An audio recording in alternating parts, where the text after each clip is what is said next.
Olá, pessoal. Me chamo Jean Carlos, professor Jean Carlos, e agora nós vamos estudar idosos, trauma em idoso. O idoso é parte do que a gente chama de populações especiais e nós vamos levar em consideração aqui esse público na aula de agora. Quais são os objetivos da nossa aula? Realizar a sequência de atendimento ao idoso, identificar quais são as alterações fisiológicas que ocorrem com o envelhecimento e como elas afetam a resposta do idoso ao trauma. Quais são os principais mecanismos de lesão no idoso que nós temos que levar em consideração?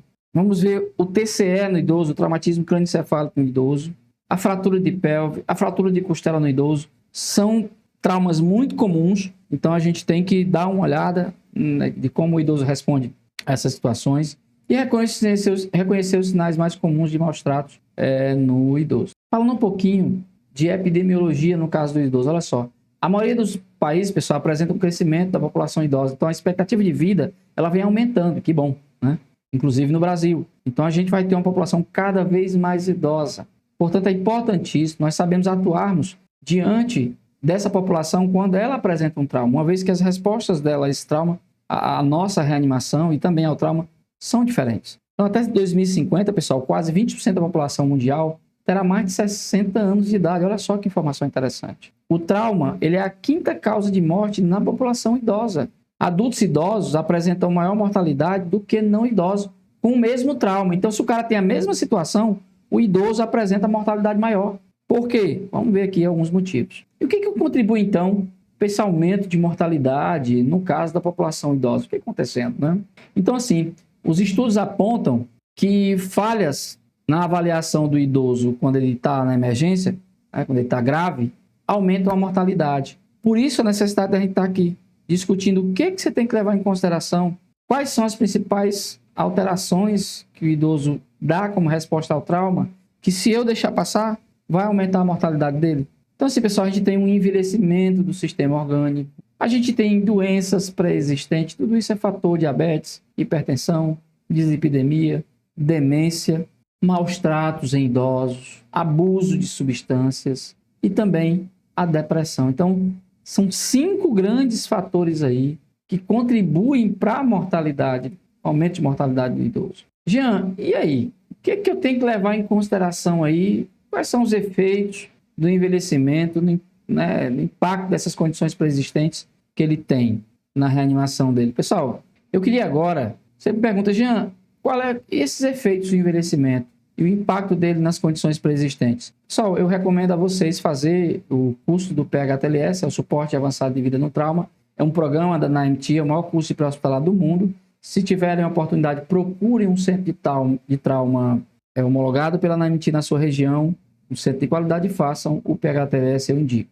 Dessa figura eu tirei do PHTLS aqui, estou relatando aqui a quem pertence. É um estudo, e aqui o que acontece? Esse estudo comparou homens e mulheres, comparou com relação à idade e aumento de mortalidade, previsão de aumento de mortalidade. E comparou também, são 3 curvas, uma ele tendo 0 comorbidades, outro com 1 a 2 comorbidades e a terceira curva com mais de 3 comorbidades. Então, hipertensão, diabetes, dislipidemia, demência e por aí vai. Então vamos só, o que esse gráfico está dizendo para mim? Vamos pegar, por exemplo, aqui, 40 anos de idade. Com 40 anos de idade, um homem sem comorbidades nenhuma, ele tem uma taxa de mortalidade aqui de 0,20%, tá bom? Isso um homem vítima de trauma. Agora vamos pegar uma mulher com 40 anos de idade, sem comorbidades. A mortalidade dela é menor do que 20%. Veja só, não chega no 0,2%. Não chega. Agora vamos para cá. 30% de risco, no caso dos dois. 30% de risco de mortalidade. O cara vai apresentar 30% de risco quando ele tiver com 70 anos, o homem. A mulher, sem comorbidades, ela vai apresentar com 80%. Ou seja, a mulher tem uma longevidade maior com relação a isso. Agora vamos pegar com 1 a 2 comorbidades, que é essa linha aqui vermelha. O homem, para ter 30% de risco com 1 a 2 comorbidades, ele apresenta aqui com 65 anos de idade. A mulher, com 65 anos de idade, 30% de mortalidade. O homem, para apresentar 30% de mortalidade, ele apresenta com 55 anos, 10 anos a menos. Ou seja, o que esse gráfico está me dizendo aqui? Que o aumento de mortalidade com relação a homens e a mulher, primeiro, quanto mais comorbidades eu tenho, maior o risco de mortalidade. É isso mesmo. E as mulheres têm um risco, uma mortalidade menor em relação aos homens, se você considerar a mesma idade, tá bom? Então, assim, bem interessante a gente levar isso em consideração. Bom, então assim, pessoal, quais são os efeitos disso? Então, se você tem muitas comorbidades, você acaba tendo diminuição da reserva fisiológica com a idade. As lesões toleradas por jovens no idoso, elas já não são tão toleráveis, tá certo? Elas podem ser catastróficas. Eu vou dar um exemplo. Uma queda da própria altura num jovem, num adulto jovem, pode não ter tanto impacto. Pode ter ali uma fratura de membro, mas no caso do idoso, devido a esses mecanismos que ele tem, diminuídos de proteção, esse idoso, ele pode ter um traumatismo crânioencefálico grave, por conta de uma simples queda da própria altura. Doenças pré-existentes, como cirrose, como coagulopatia, distúrbio de coagulação, doença pulmonar obstrutiva crônica, diabetes mellitus, hipertensão, doenças isquêmicas do coração, tudo isso aí faz com que, são condições pré-existentes, faz com que o idoso ele tenha um aumento de mortalidade com relação ao trauma. Quais são os mecanismos de trauma no idoso? Quais são os principais? Já falei de quedas, né? Quedas no idoso, acidente automobilístico, lesão penetrante e queimadura são os 4 principais mecanismos de trauma no idoso. Por que das quedas, gente? Pessoal, o idoso, como o próprio nome disse, ele tem uma diminuição da massa muscular, ele tem um enfraquecimento da estrutura óssea. Então, tudo isso, ele tem uma diminuição da acuidade visual, que faz com que aumente o risco de queda, que faz com que aumente o risco de acidente automobilístico, por conta que ele não tem mais a mesma acuidade visual. A visão dele já é mais em túnel, ele não tem mais aquela visão periférica por conta do envelhecimento, né, ocular, da estrutura ocular. Então, o idoso está mais propenso também a lesões penetrantes, tem mecanismos de defesa diminuídos e também a queimaduras por conta de tudo isso. Queimaduras mesmo, até residenciais, até por conta de, ao estar ali cozinhando um alimento, ter esses reflexos protetivos diminuir. Tudo isso tem que ser levado em consideração. Vamos ver, queda. O risco aumenta com a idade, obviamente. São as causas mais comuns de ferimento fatal na população idosa, queda da própria altura, inclusive. É a maior causa de traumatismo crânioencefálico no idoso, são as quedas. Quase metade das mortes devido à queda da própria altura tem como causa o TCE. Então, veja só, como eu falei, uma queda da própria altura, que num paciente adulto jovem pode não ter muita repercussão, no idoso, metade quase, tem TCE e a causa de morte é esse traumatismo crânioencefálico por uma queda da própria altura. Então, veja a gravidade disso. Então, quem tem idoso em casa tem que tomar todo o cuidado. Evitar quedas. Prepare o seu ambiente na residência. Evite um ambiente muito cheio de móveis. Evite tapetes. Então, pessoal, uma série de coisas que tem que tomar cuidado para evitar que o idoso caia, porque o risco é muito grande. Então, idade avançada, deficiência física, histórico de queda anterior, uso de medicações. Olha só, algumas medicações diminuem a pressão, diminuem a frequência cardíaca. Algumas medicações causam dificuldade visual no idoso, pode passar ali a presença de síncopes, demência. Já falei da acuidade visual, tapete solto, iluminação insuficiente, superfície escorregadia ou irregular. Tudo isso é fator predisponente para que o idoso tenha um risco aumentado de queda. Acidentes automobilísticos, né? Ocorre a maioria durante o dia e nos finais de semana. O idoso, pessoal, ele não costuma dirigir à noite. Por que não?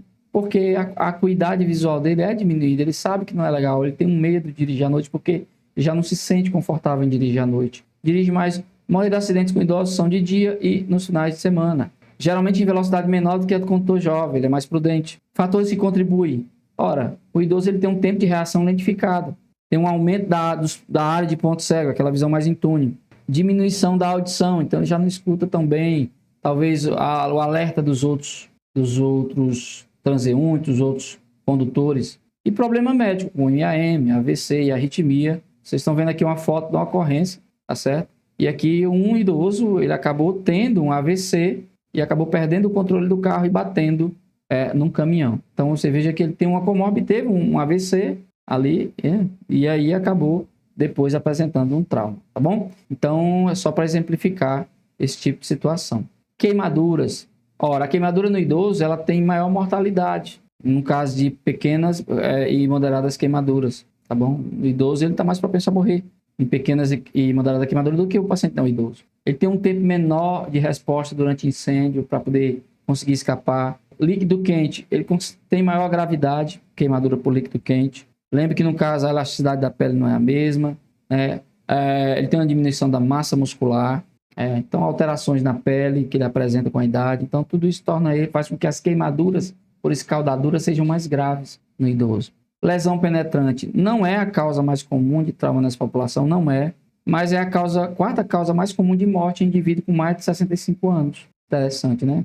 Não é comum, mas é a quarta causa mais comum de morte nessa população. E assim, pessoal, também o suicídio, né? Felizmente, vem a questão da depressão, e aí, com a depressão, às vezes, infelizmente, a morte por suicídio, ela está presente na população idosa. Vamos fazer a avaliação inicial e o tratamento do idoso, levando em consideração todos esses fatores que você falou em consideração, Jean, aí você falou, essas alterações que sofre com a idade, essa presença dessas comorbidades, a influência delas, essa questão do aumento de mortalidade. O que a gente vai fazer, como é que a gente vai fazer o tratamento do idoso? Pessoal, olha, a avaliação inicial e tratamento do idoso, de novo, a avaliação inicial do idoso não muda, é a mesma, o XABCDE, vítima de trauma, mas o socorrista ele deve atentar para o efeito do envelhecimento sobre os sistemas orgânicos e os seus efeitos, né, no cuidado dessa vítima. É isso que vocês vão fazer, tá bom? Então, na via aérea, por exemplo, ele tem um maior risco de obstrução da via aérea, pode ser dentadura, e aí o socorrista vai ter que abrir a boca, verificar se essa dentadura está mal posicionada, a prótese dentária vai retirar. Diminuição dos reflexos e proteção da via aérea, o idoso tem uma diminuição, então ele não consegue, esses reflexos não estão tão presentes quanto no não idoso. O idoso desdentado, ele facilita entubar, mas ele dificulta ventilar com a BVM, porque a máscara não consegue vedar bem na via aérea. E aí umas estratégias que a gente tem pode ser, no caso do desdentado, pode ser colocar gases nas bochechas para poder fixar melhor a máscara e retirar só na hora de entubar, né? Ou então tentar aí usar o lábio inferior para fixar melhor essa máscara. Então são tentativas que a gente faz, são estratégias que a gente tem para poder ventilar melhor esse idoso se for entubar. Lembrar que se ele tem a prótese dentária, a dentadura, você deixa ele com a dentadura quando vai ventilar, retira somente quando for o médico fazer a laringoscopia para entubar. A artrite, pessoal, na coluna cervical pode dificultar a abertura da boca. Os idosos apresentam artrite. Então pode ser que você não consiga abrir a boca dele para fazer a laringoscopia, para fazer uma verificação da via aérea, né, ver se tem obstrução ali, para poder fazer uma aspiração. A movimentação do pescoço também é muito dificultada. Então, o idoso, às vezes, você puxa aqui a cabeça, a boca do pescoço vem tudo. Pescoço vem tudo, tá certo? A movimentação do pescoço é bem... A língua, né? A macroglossia, a língua fica com uma área aumentada em relação à cavidade oral. Também dificulta tanto a ventilação como a intubação. Levar tudo isso em consideração. Então, tem uma figurinha para vocês verem aí. Veja só, né? Isso que eu falei aqui no idoso, né? Aumento da cifoescoliose, veja só. Aqui essa figura mostra o paciente com cifoescoliose. Então, aumento da cifoescoliose. Isso aqui dificulta bastante você fazer um manuseio da via aérea do idoso, uma abertura manual de via aérea, uma anteriorização da via aérea desse idoso se torna mais difícil. Uma diminuição da capacidade residual funcional, uma diminuição da troca gasosa, diminuição da limpeza mucociliar da via aérea. Ele não consegue... Esse mecanismo de limpeza da via aérea, né, devido aos cílios presentes aqui na mucosa ciliar, estão diminuídos. Tudo isso faz com que o idoso apresente uma resposta cardíaca prejudicada em caso de hipóxia. Então, ele vai ter uma insuficiência respiratória mais rápida, mais abrupta. Leva isso em consideração quando tu for reanimar o idoso. Outra coisa é, com relação à circulação. O idoso, pessoal, ele tem uma diminuição da função cardíaca, diminuição da massa muscular, ele tem aterosclerose de vaso, os vasos vão realmente enrijecendo com a idade, diminuição da resposta às catecolaminas, né? No caso aqui a nora. Então, assim, ele tem uma resposta diminuída. Tá? E tem também a questão de uso de beta-bloqueadores, muito cuidado. Às vezes ele tem uma frequência cardíaca que, quando ocorre um trauma, naturalmente o nosso organismo ele aumenta a frequência cardíaca, no caso, por exemplo, de uma hipovolemia, para poder compensar essa perca de volume. E no caso do idoso, se ele faz uso de beta-bloqueador, ele não vai ter essa resposta compensatória do organismo. Veja só como a gente tem que levar em consideração isso aí, tá bom? Então, às vezes, você pega um idoso que acabou de sofrer um trauma grave e você está avaliando ali, a frequência dele não está tão aumentada. Aí você diz, não, ele não está em choque, porque a frequência cardíaca dele está boa. Investigue o uso de beta-bloqueador, medicação antipertensiva que ele pode usar. Essa pode ser a causa dele não conseguir fazer essa compensação. Então, você vai estar deixando de desconfiar de um paciente que está em choque simplesmente porque tem ali uma medicação mascarando uma resposta fisiológica que ele deveria ter ao trauma, tá bom? Então, o idoso pode apresentar alteração da resposta clássica ao choque e elevação basal da pressão arterial. Ele tende a ter uma elevação basal da pressão arterial. Pessoal, devido a muitos idosos terem a hipertensão arterial sistêmica, que é a RAS, uma pressão arterial aceitável pode mascarar, na realidade, uma hipotensão. A tendência do idoso é que ele seja hipertenso, por conta desse aumento da rigidez dos vasos, tá certo? Por conta também de outras situações. Então, se ele não está hipertenso, está com a pressão boa ali, não está hipertenso. Pode ser, na realidade, que ele esteja hipotenso, porque o normal dele seria estar hipertenso. Mesmo com a frequência cardíaca, débito cardíaco fixo, em resposta à hipovolemia, os idosos apresentam aumento da resistência vascular sistêmica. Olha só que interessante. Mesmo sem aumento da frequência cardíaca e do débito cardíaco. Devemos identificar rapidamente sinais de hipoperfusão tecidual. Então, vá lá, tem enchimento capilar. Vamos tentar rapidamente identificar esses sinais de hipoperfusão tecidual. Até que se prove o contrário, o idoso com sinais de insuficiência circulatória, pessoal, ele está sangrando. O idoso vítima de trauma, que tem sinais de insuficiência circulatória, considere ele como tendo uma fonte de sangramento. Ele está sangrando. Se não é externo, é interno. E assim, reconhecer que no caso de idoso, fraturas como fratura de pelve, de ossos longos, são uma causa importante de perda sanguínea. Uma pesquisa recente, por exemplo, indica que uma pressão arterial sistólica de 110 deve ser considerada como limite para a definição de hipotensão em paciente acima de 65 anos. Olha que notícia, olha que informação interessante. Então, um paciente acima de 65 anos, uma sistólica menor do que 110, já deve ser considerada como limite para ser considerada hipotensão. Então, aqui não é 90, é 110, porque naturalmente ele é hipertenso. Então, a tendência dele é fazer hipertensão com a idade. Então, uma sistólica de 110 para ele, abaixo de 110 já pode ser considerado hipotensão. Liga o teu desconfiômetro. TCE, já vimos, é um problema epidêmico na população idosa. Isso aí por conta da disfunção neurológica. Ele pode ter também. Ele pode ter alguma comorbidade que cause disfunção neurológica. Ele está em maior risco quando tem um TCE de ter um hematoma peridural. Maior risco de hemorragia devido ao uso de anticoagulante, uso crônico que ele faz por conta de alguma doença cardiovascular que ele tenha, anticoagulante, antiagregante plaquetário. E o idoso, pessoal, ele tem também uma atrofia cerebral. Então, tudo isso faz com que ele seja mais propenso a ter um TCE. E aí, mas se o cara tem atrofia cerebral, o cérebro diminui de tamanho, então o risco de ter hipertensão intracraniana é menor.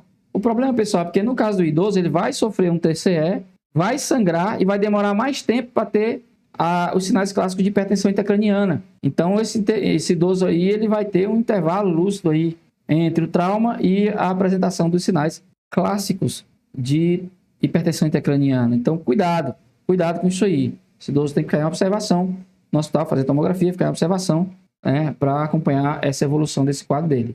Então, assim, assegurar a reversão no caso de uso de anticoagulante e agregante plaquetário, tem que reverter o efeito dessas medicações e uma tomografia para confirmar a lesão de crânio ou de medula, né? Eu coloquei aqui a questão da CCR, que é a restrição de movimento de coluna, mas vai fazer sim no paciente idoso. Ele também tem, com relação ao ambiente, à exposição ao ambiente, ele tem diminuição da gordura subcutânea, então, quando ele cai, ele não tem, como ele tem diminuição de massa muscular, diminuição da competência da estrutura óssea, ele tem diminuição de gordura subcutânea, a tendência, com uma simples queda, é de ter fratura, um risco maior aumentado de fratura. O idoso também, ele costuma ter deficiência nutricional, tem alteração musculoesquelética, tem risco de aumento de lesão por pressão. Então, tudo isso tem delírio, né? Ele pode apresentar um delírio por conta de medicações que ele tenha, por conta de abstinências que ele possa apresentar. Então, tudo isso são condições que afetam em maior propensão ao paciente idoso, né? A avaliação rápida e, quando indicado, realizar a restrição de movimento de coluna tem que ser feito também. Agora, no caso do idoso, tem que tomar cuidado, né, pessoal? Prancha rígida, a gente sabe que tem estudos aí que indicam que 30 minutos um idoso numa prancha dessa, em algumas regiões de proeminência óssea, como a região dos isquios, né? A região aqui hospital, a região das escápulas, a região dos calcâneos, ele já começa a apresentar a lesão por pressão. Então, se possível, nas proeminências ósseas, prevenir, colocar ali uma almofada, alguma proteção para diminuir esse risco de lesão por pressão e retirar o mais rápido possível. No caso, essa prancha rígida é o idoso dessa prancha, tá bom? E prevenir hipotermia, tudo isso vai minimizar essas complicações, que a hipotermia também interfere na questão da lesão por pressão. Em idosos, nós temos algumas lesões que são bem específicas, como no caso, fratura de costela. Vocês estão vendo aqui no caso, né? Dorso do idoso, uma imagem que eu tirei do Google. A queda da própria altura é a causa mais comum de fratura de costela, assim como fratura de fêmur, assim como o TCE. A pneumonia é a principal complicação da fratura de costela. E você tem que identificar rapidamente, fazendo uma boa avaliação ali do tórax, né? Tá lá fazendo a avaliação XABCD, quando tá valendo B, faz aquela avaliação propedêutica de avaliação torácica, e aí faz lá a palpação e identifica lá hematomas importantes, identifica a presença de crepitação óssea, que indique ali possíveis fraturas de costelas, ok? E aí vai tratar conforme a gravidade. Identificar rapidamente e realizar analgesia para controlar a dor. Lembrando que no caso da fratura de costela, isso vai atrapalhar a ventilação do idoso por conta da dor. Ele não consegue, quando ele inspira, que enche o pulmão, aumenta a dor, né, porque desloca lá as costelas fraturadas. Então ele vai fazer aquela respiração mais superficial. Então o tratamento aí basicamente, pessoal, é analgesia para melhorar a ventilação. Estou mostrando para vocês aqui a quimose, uma mancha bem importante aqui, né, de uma lesão, possível lesão de arco costal. Fraturas pélvicas, mais uma vez, o idoso está muito sujeito a ter fratura de pelve. Queda da própria altura também é a causa mais comum. Pessoal, no caso de fratura pélvica no idoso, ele vai ter uma mortalidade 4 vezes maior, no caso de fraturas pélvicas. Pode, inclusive, entrar no protocolo de transfusão maciça, precisar de hemotransfusão, mesmo com fraturas estáveis de pelve. E aí, identificar rapidamente, né, quando está fazendo lá a avaliação, fazer a avaliação, encontrou sinais de choque, e aí você vai fazer, não tem hemorragia externa que explique, você vai fazer aquela avaliação abdominal, pélvica, e desconfiando de suspeita de lesão pélvica, e você vai fazer a imobilização dessa pelve, tá bom? A estabilização da pelve. A prevenção, pessoal, é a principal medida. Na dúvida, estabiliza a pelve no caso do idoso. Lembrar que, no caso do idoso, a gente tem também violência, trauma, o abuso por violência, né? Devemos tentar para situações que indiquem abuso. O abuso, pessoal, ele pode ser tanto físico, no caso de agressões, como também pode ser sexual. Pode ser simplesmente uma negligência do cuidador. Pode ser psicológico, pode ser financeiro e por aí vai. Então, podem ser sutis, como falta de higiene. Uma falta de higiene é aquele cara que tu chega na casa dele para avaliar e ele está todo mal cuidado, defecado. Então, com muito cuidado, pode ser sinal de maltrato. O paciente está desidratado. Olha ali o turgor da pele, o turgor cutâneo desse paciente. Em 14% dos traumas em idosos geriátricos, há presença de maus tratos. Olha só, é uma alta incidência, pessoal. Qualquer condição que resulte em dano físico, dor, angústia mental ou privação intencional para um familiar ou cuidador é considerado abuso. Então, você, enquanto socorrista, você, enquanto profissional de pré-hospitalar, você não pode fechar os olhos para isso. E aí, o que a gente quer não é que você arvore o papel de julgar ou não. Descreve os achados da tua avaliação na tua ficha, na tua RAS, tá bom? Escreve esses achados da avaliação no teu prontuário. E aí, quem vai tomar o serviço a unidade hospitalar ou o teu serviço vai fazer essa notificação de maus tratos em idosos. Atenta para isso aí. No caso de abuso, quais são as lesões mais comuns que a gente encontra?